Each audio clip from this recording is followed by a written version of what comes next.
Praise the lord. దేవునికి స్తోత్రం కలుగునుగాక. రండి, మరొక పరిశుద్ధ ఆదివారం మందు ఈ రీతిగా దేవుని లేఖనాలు ధ్యానిద్దాం. పిల్లరా, ఇప్పుడు ప్రపంచవ్యాప్తంగా పరిస్థితులు మీరు గమనిస్తే మనుషుల మధ్య ప్రేమతత్వము కోల్పోయి భయంకరమైనటువంటి ఉన్మాదంలోకి ప్రపంచం నెట్టివేయబడుతోంది. ఇలాంటి దుర్పరిస్థితుల్లో మనం అందరం ఉన్నాం కనుక ఆ దేవుని మహాకృప మనల్ని దాచిపెట్టకపోతే నష్టపోయే ప్రమాదం ఉంది. అందుకనే ప్రవక్త అయినటువంటి జెఫన్యా ద్వారా దేవుడు మాట్లాడుతూ, సిగ్గుమాలిన జనులారా అంటాడు.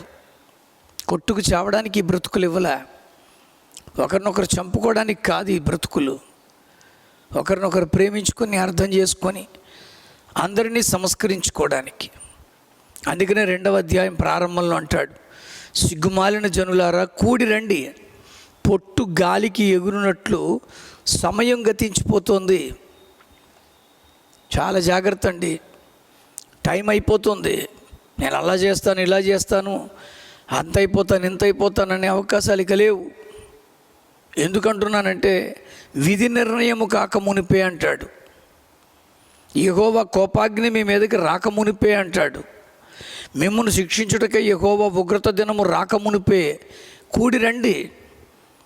దేవుని యొక్క మహా ఉగ్రత వచ్చేస్తుందండి. ప్రజల మీద పడి కొట్టుకు చస్తున్నారు. దేశ నేతల్ని పరిగెట్టించి కొడుతున్నారు. ఇలాంటి దుర్పరిస్థితి ప్రపంచమంతా రాబోయే భయంకరమైనటువంటి దినాల్లో మనం ఉన్నాం. రండి. అందుకనే ఆ నిర్ణయము దేవుడు నిర్ణయించాడు. అది రాకమునిపే, అది కాకమునిపే, దేవుని యొక్క కోపాగ్ని మీ మీదకి రాకమునిపే, మిమ్మల్ని శిక్షించడానికి యెహోవా ఉగ్రత దినము రాకమునిపే రండి. ఎలా రమ్మంటున్నాడు? దేశంలో సాత్వికులై ఆయన న్యాయ విధులను అనుసరిస్తూ సమస్త దీనులారా యెహోవాను వెతకండి. మీరు వెతికి వినయము గలవారై నీతిని అనుసరించిన ఎడల ఒక్కవేళ ఆయన ఉగ్రత దినమున మీరు దాచబడతారు. కనుక ఈ ఉగ్రతలన్నీ పోవాలంటే మనలో ఉన్న ఈ ఉగ్రత తీసేయాలి. మనకు అనవసరంగా వస్తున్నటువంటి ఈ కోపాన్ని మనం తగ్గించుకోవాలి. మతం పేరిట, కులం పేరిట కోపంతో మానవుడు పేట్రేగిపోతున్నాడు. అందుకనే దేవుని ఉగ్రత భయంకరంగా కనపడుతుంది. ప్రకృతి వైపరీత్యాలకి కారణం మనిషే. ఈరోజు నేను అంటున్నాను, సాత్వికులుగా రండి, ఆయన న్యాయ విధులను అనుసరించండి, యెహోవాను మీరు వెతకండి. వెతికి వినయము గలవారై నీతిని అనుసరించి నడిస్తే ఒక్కవేళ అలాగాని మీరు జీవించగలిగితే ఆయన ఉగ్రత దినాన్న మీరు దాచబడతారు. ఖచ్చితంగా దాచుకుంటాడు. మనలో రావాలండి మార్పు. దేవుని వాక్యాలు మనతో మాట్లాడుతున్నాయి. మనం చేస్తున్నవన్నీ కూడా దేవునికి ఇష్టం లేకుండా అతిక్రమంగా కనిపిస్తున్నాయి. అందుకనే దేవుడు మనల్ని దాచిపెట్టాలంటే మనము దాచుకోకుండా దేవుని దగ్గర ఒప్పుకోవాలి. మనము దేవుని దగ్గర ఏ పొరపాటు లేకుండా, దేవుని యొక్క వాక్యం అంటది ప్రియులారా, 28వ సామెతలు 28వ అధ్యాయంలో 13వ వచనం సుపరిచితమైన మాట, అతిక్రమములను దాచిపెట్టువాడు వర్ధిల్లడు, వాటిని ఒప్పుకొని విడిచిపెట్టువాడు కనికరం పొందుతాడు. ఒప్పుకుందామండి. భయంకరమైన కసి దాచుకుంటున్నారు. కక్షలు, కార్పణ్యాలు, పగలు, ద్వేషాలు ఇవన్నీ లోపల దాచుకొని భక్తి నటించేస్తున్నారు. ప్లీజ్, భక్తి అనేది నటన కాదు. నటన అనేది అన్నిట్లోనూ కనపడచ్చు. నేను తప్పు పట్టట్లా, ఒక్కోసారి నటించాలంటే తప్పదు. కానీ మళ్ళీ అంటున్నాను, నేను ఎందులోనైనా నటించండి. భక్తులు అన్నారండి, ఆ మాట అంటారు, పుట్టుటయు నిజము పోవుటయు నిజము, నటనడి సంద్రాన నాటకము, నానాటి బ్రతుకు నాటకము.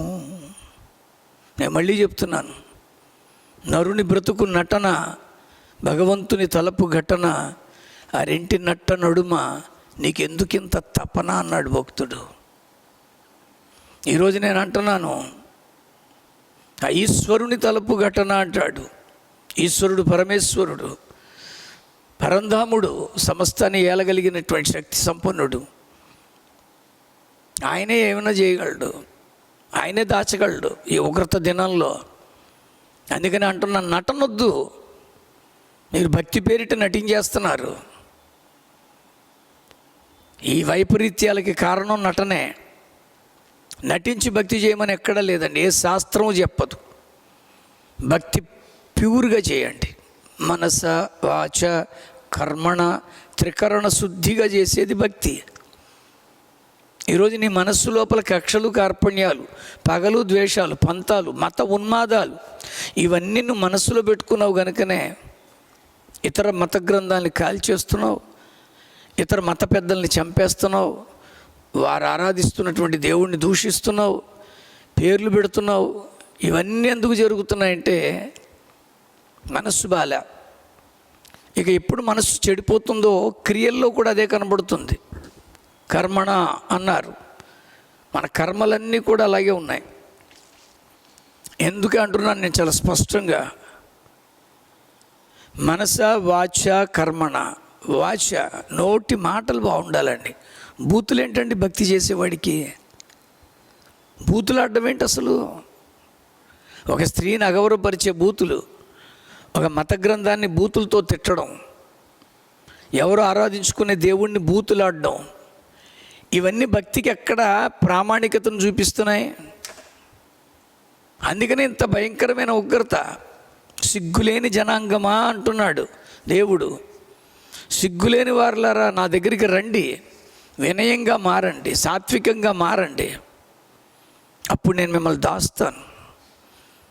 ఈరోజు అతిక్రమములను దాచిపెట్టద్దు, వాటిని ఒప్పుకోండి.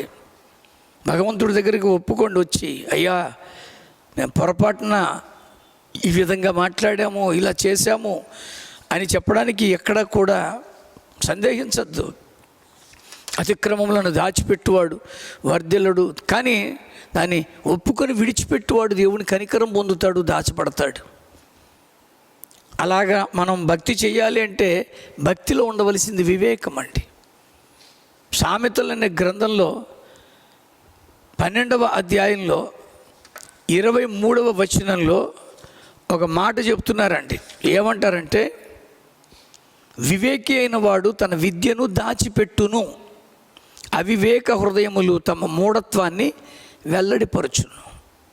నువ్వు భక్తిలో వివేకంతో చేస్తున్నావా? అందుకనే బైబిల్ అంటుందండి, వివేకము కలిగి తనను వెతుకువారు కలరేమోనని ఆకాశం నుండి దేవుడు నరులను పరిశీలిస్తున్నాడు. నీ భక్తి వివేకంతో కూడిందై ఉండాలి. అవివేకలాగా కేకలు పెట్టకు, అవివేకలాగా నువ్వు శాపనార్థాలు పెట్టకు, అవివేకలాగా మూర్ఖంగా మూఢత్వంగా మాట్లాడకు, అవివేకలాగా నువ్వు భక్తి చెయ్యకు, వివేకంతో చేయి మిత్రమా.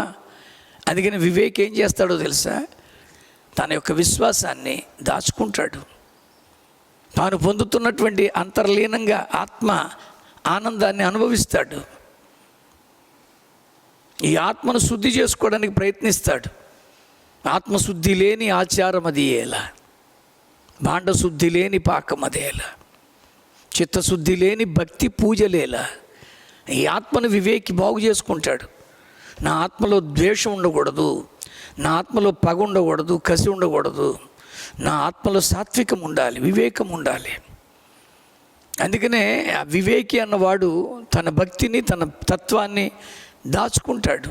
తనకు అది ఆశీర్వాదకరంగా మార్చుకుంటాడు, తను దీవెనకరంగా ఇతరులకి ఉంటాడు. అందుకనే సామెతలు 17లో మరి మొదటి వచనం 9వ వచనంలో ఒక మాట అన్నారు, ప్రేమను వృద్ధి చేయగోరువాడు తప్పిదములు దాచిపెట్టును, జరిగిన సంగతి మాట మాటికి ఎత్తువాడు మిత్రభేదాన్ని పుట్టిస్తాడు. నువ్వు దాచిపెట్టగలుగుతున్నావా? తప్పులు ఎవరు చేయలేదు చెప్పండి. కానీ ఆ తప్పును ఊరికి పద్దాక మాట్లాడేవాడు మిత్రభేదం పుట్టిస్తాడండి. మనుషుల మధ్య విభేదాన్ని కల్పిస్తాడు, మనుషుల మధ్య చిచ్చు పెట్టేస్తాడు. నువ్వు అలా ఉండకుండాను గాక. నేను అన్యుల గురించి మాట్లాడలేదు, మళ్ళీ చెప్తున్నాను. నా ప్రతి మాటలోనే ఇది ఉపయోగిస్తాను. నేను అన్యుల గురించి చెప్పాల్సిన అవసరత కూడా నాకు లేదు, ఎందుకంటే వాళ్ళ విధానంలో వాళ్ళు ఉన్నారు. నువ్వు ప్రభువుని తెలుసుకున్నావు కదా మిత్రమా, నువ్వు క్రీస్తులో ఉన్నావు కదా, మారు మనసు పొందానని బాప్తిజం తీసుకున్నావు కదా, రొట్టె ద్రాక్షరసంలో పాలు పొందుతున్నావు, మందిరానికి వెళుతున్నావు, బైబిల్ చదువుతున్నావు, ప్రార్థన చేస్తున్నావు. కానీ నీ దగ్గర నుంచి దేవుడు ఆశించేది అదే, ప్రేమను వృద్ధి చేయగోరువాడు తప్పిదములను దాచిపెట్టు. నువ్వు అవతల వాళ్ళు తప్పు చేశారని ఊరికి అందరికీ చెప్పి పరువు తీయడం కంటే కూడా ఒక మంచి క్రైస్తవ బిడ్డగా దాచిపెట్టు. ఎందుకంటే జరిగిన సంగతిని మాటి మాటికి ఎత్తువాడు భేదాన్ని కలిగిస్తాడు, మిత్రభేదాన్ని పుట్టిస్తాడు. నువ్వు సాత్వికమైన మనస్సుతో నువ్వు ఉన్నప్పుడు దేవుడు నిన్ను దాస్తాడు మిత్రమా. అదే సామెతలు 7వ అధ్యాయంలో 1వ వచనంలో ఒక మాట అంటున్నారు. సామెతలు గ్రంథము 7వ అధ్యాయం 1వ వచనం. ఆయన అంటున్నటువంటి మాట ఏంటంటే, నా కుమారుడా, నా మాటలను మనస్సును ఉంచుకొనుము, నా ఆజ్ఞలను నీ యొద్ద దాచిపెట్టుకో. నువ్వు దాచుకో మిత్రమా. దేవుడు ఉన్నాడు, నన్ను దర్శించాడు, నాతో మాట్లాడుతున్నాడు, నాకు సహాయం చేస్తున్నాడు. నేను ఈరోజు ఈ స్థితిలో ఉన్నానంటే దేవుడు అనేది దాచుకో. నేను మళ్ళీ అంటున్నాను, నేను ఈరోజు నువ్వు దాచుకోగలుగుతున్నావా? అలాంటి దాచగలిగే మనస్సు నీలో ఉందా? ఆ మంచి మనస్సు ఉంది ఎవరైతే భక్తి చేస్తారో వారిని దేవుడు కూడా దాచుకుంటాడండి. తన రెక్కల చాట్లను దాచుకుంటాడు, ఏ కష్టం రాకుండా దాచుకుంటాడు, తన కౌగిల్లో నిన్ను దాచుకుంటాడు. కీర్తనకారుడు అంటాడు 31వ కీర్తనలో 19వ వచనము 20వ వచనాన్ని మనం చదివితే ఖచ్చితంగా చెప్తున్నాడు. 31వ అధ్యాయంలో 19వ వచనం, నీ యందు భయభక్తులు గల వారి నిమిత్తము నీవు దాచి ఉంచిన మేలు ఎంతో గొప్పది. నువ్వు ఒక మంచి బిడ్డగా ఉండు, నీకోసం మేలు దాచి ఉంచాడు. 4 నెలల్లో అయిపోతుందండి ఈ సంవత్సరం. ఈ 4 నెలల్లో నీకోసం దాచిన మేలు నేను పొందాలి. నరుల ఎదుట నిన్ను ఆశ్రయించు వారి నిమిత్తము నీవు సిద్ధపరిచిన మేలు ఎంతో గొప్పది. దాచిపెట్టాడు నీకు ఇవ్వడానికి. నేను అంటున్నాను, ఆ దాచిపెట్టింది ఏదైనా గిఫ్ట్ ఇవ్వాలనుకోండి, వెనకాల వీపు దగ్గర పెట్టుకొని మెల్లగా తీసుకొచ్చి మనం ఇస్తాం. అవతల వాళ్ళు దాన్ని చూసి ఆనందిస్తారు, ఆ గిఫ్ట్ పొందుకునే వాళ్ళు సంబరపడిపోతారు. The same way God is going to do. నీ విషయంలో కూడా దేవుడు దాచిపెట్టాడు, తీసి ఇవ్వబోతున్నాడు. నువ్వు ఎలా ఉన్నావు? వినయ మనస్కులుగా సాత్వికంగా ఉన్నావా? ఆయన రెక్కల చాటును దాచబడిన బిడ్డగా ఉన్నావా? అక్కడ 20వ వచనంలో అంటాడు, మనుష్యుల కపటోపాయములు వారిని అంటకుండా నీ సన్నిధి చాటున వారిని దాస్తున్నావు. నిజంగా దాస్తాడండి దేవుడు. ఈ మనుషుల కపటోపాయాలండి ఇవన్నీ, వాళ్ళ కపటమైన ఉపాయాలు. నిన్ను ఎలాగైనా పడగొట్టాలి, నిన్ను అవమానపరచాలి, నిన్ను ఎద్దేవా చేయాలి, నిన్ను రచ్చగేడ్చాలి, నీ భక్తి పేరిట నిన్ను అవమానంగా మాట్లాడి, హేళనగా మాట్లాడి. ఈరోజు నా దేవుడు అంటున్నాడు, నీతో అంటున్నాడు, ఆ మనుష్యుల యొక్క కపట ఉపాయాలు వారిని అంటకుండా నీ సన్నిధి చాటున వారిని దాస్తున్నావు. వాక్కలహము మాన్పి వారిని గుడారములో దాస్తున్నావు. నేను అంటున్నాను, నేను నోటితో గొడవలు అయిపోతున్నాయండి. వాక్కలహం అంటే అదే, నోటి మాటల వల్లే గొడవలు. అతిశయంగా మాట్లాడి, ఇతరులను బాధ పెట్టే మాటలు మాట్లాడి, అలాంటి గొడవలు నీ మీదకి రాకుండాగాక, అలాంటి వాక్కలహము నీ మీదకి సంభవించకుండా ఆయన నిన్ను దాచిపెడతాడు మిత్రమా. అందుకనే మరొక్కసారి ఆ జెఫన్యా అనేటువంటి ప్రవక్త ద్వారా దేవుడు మాట్లాడుతున్న ఆ మాట మీకు జ్ఞాపకం చేస్తున్నాను. ఆయన ఖచ్చితంగా నిన్ను దాచిపెడతాడు, ఆయన ఖచ్చితంగా నిన్ను దాచుకుంటాడు. ఆయన అంటున్నాడు, దేశములో సాత్వికులై ఆయన న్యాయ విధులను అనుసరిస్తూ సమస్త దీనులారా యెహోవాను వెతకండి, మీరు వెతికి వినయము గలవారే నీతిని అనుసరించండి. ఒకవేళ ఆయన ఉగ్రత దినమున మీరు దాచబడతారు. ఆయన దాచుకుంటాడండి, తన బిడ్డలను వదిలిపెట్టాడు, నిన్ను దాస్తాడు. ఈ భయంకరమైనటువంటి నోటితో వచ్చే గొడవల నుంచి, కపట ఉపాయాల నుంచి నన్ను దాచుకుంటాడు. అయితే మనం చేయాల్సింది మనం దాచిపెట్టకుండా దేవుడి దగ్గర వచ్చి చెప్పుకుందాం. నటనగా భక్తి చేయకండి, ఓపెన్గా చేయండి. దేవా, నా పరిస్థితి ఇది, నేను ఇలాంటి వాడిను, నన్ను నువ్వు కాపాడు, నన్ను దాచిపెట్టు, ఈ లోక మాలిన్యము నన్ను అంటుకోకుండా నన్ను కాపాడమని ప్రభు దగ్గర అడుగుదాం. ఆయన దాచుకుంటాడు. తన అరచేతుల్లో నిన్ను చెక్కుకున్నవాడే, అరచేతుల్లో నిన్ను కప్పుకున్నవాడే తన కౌగిల్లో నిన్ను దాచుకుంటాడు. ధైర్యంగా ఉండు. ఎవరు ఎన్ని మాటలు అంటున్నా నువ్వు దేవుని యొక్క సన్నిధిలో సాత్వికంగా ఉండు. ఆయన న్యాయ విధులను అనుసరించు, దీనంగా ఉండు, ఆయన్ని వెతికి వినయము గలవాడవై దానవై ఆయన్ని అనుసరిస్తే ఆ ఉగ్రత నుండి నిన్ను ఆయన దాచునుగాక, ఆ భయంకరమైన శ్రమల నుంచి దాచునుగాక, ఆ కష్టాల నుంచి నిన్ను దాచునుగాక, ఈ లోకమాలిన్యం నువ్వు అంటుకోకుండా నిన్ను ఆయన తన చేతుల చాటున, తన రెక్కల చాటున నిన్ను దాచునుగాక. అలాంటి దాచగలిగే దేవుని చేతుల్లోకి మనం అప్పగించుకుందాం. పరిశుద్ధుడైన దేవా, కృపగల మా తండ్రి, దాచిపెట్టగలిగే నీ హస్తాలకు మమ్మల్ని అప్పగించుకుంటున్నాం. ఈ లోక మాలిన్యం మమ్మల్ని అంటుకోకుండా, ఈ లోక మర్యాద మమ్మల్ని ఏలకుండా నీ రెక్కల చాటులో దాచి కాచి కాపాడమని నన్ను, నా కుటుంబాన్ని, మాకు ఇవ్వబడిన సమస్త స్వాస్థ్యాన్ని నీకు అప్పగించుకుంటూ ప్రార్థన చేసి పొందుకుంటున్నాం పరమ తండ్రి. ఆమెన్. తండ్రి, కుమార, పరిశుద్ధాత్మ త్రియేక దేవుని సహాయ సంకల్పాలు ఆయన రెక్కల చాటుకి వచ్చి దాచబడాలని అడుగులు వేసే ప్రతి ఒక్కరికి సదా తోడే ఉండి నడిపించునుగాక. Amen. God bless you. Praise the lord.